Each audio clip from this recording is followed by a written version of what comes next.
அன்பான உறவுகளே, ஒரு இளைஞர் நல்லா வேலைக்கு போயிட்டு இருக்கிறாரு. வேலைக்கு போன நேரத்து போக நிறைய ஓய்வு நேரம் கிடைக்குது. இந்த ஓய்வு நேரத்தை எப்படி நல்லா பயன்படுத்தலாம்ன்னு தன்னுடைய நண்பர்கள்ட்ட கேட்குறாங்க. நண்பர்கள் எல்லாம் அவங்களுக்கு ஏத்த மாரி ஒரு பதில் சொல்றாங்க. சினிமாவுக்கு போகலாமே, புத்தகம் படிக்கலாமே, ஓய்வு நேரத்த வந்துட்டு நல்ல முறையில உனக்கு வேற ஏதாவது பிசினஸ்க்கு வந்துட்டு யோசிக்கிறதுக்கு பயன்படுத்தலாமேன்னு நிறையா சொல்றாங்க. இவருக்கு எதுவுமே மனசுல ஒட்டல. அப்புறம் உடனே என்ன பண்றாருன்னா, ஒரு நேர மேலாண்மை நிபுணர்ட்ட போய் கேட்கிறாரு. போய் கேட்கும்போதே இவர் முன்முடிவு பண்ணிடுறாரு. அவர்ட்ட போனாலும் என்ன பெருசா சொல்லிற போறாரு? புத்தகத்த படிங்க, ஏதாவது முதியோர் இல்லத்துக்கு போங்க, அறம் சார்ந்த விஷயங்கள செய்யுங்க இப்படிங்கிற மாரி தான் சொல்லுவாரு.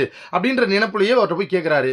அவர்ட்ட போய் கேட்கிறாரு. இவரு சொன்ன எல்லா விஷயத்தையும் அந்த நேர மேலாண்மை நிபுணர் வந்துட்டு உள்வாங்கிக்கிட்டு, அவருக்கு ஒரு அழகான ஒரு பதில் சொல்றாரு.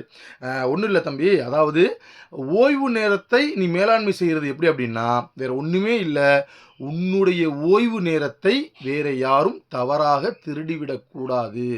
வேற யாரும் அந்த ஓய்வு நேரத்தை தவறா பயன்படுத்திக்க முடியாத அளவுக்கு நீங்க பார்த்துக்கிட்டீங்கன்னா, அதுதான் உன்னுடைய ஓய்வு நேரத்தை நீ நல்ல முறையில கழிக்கிறதுக்கு சமம் அப்படின்னு சொல்லிட்டு ஒரு அருமையான யோசனை சொல்றாரு. இன்னைக்கு காலத்தினுடைய கட்டாயம் நமக்கு ரொம்ப ரொம்ப தேவை.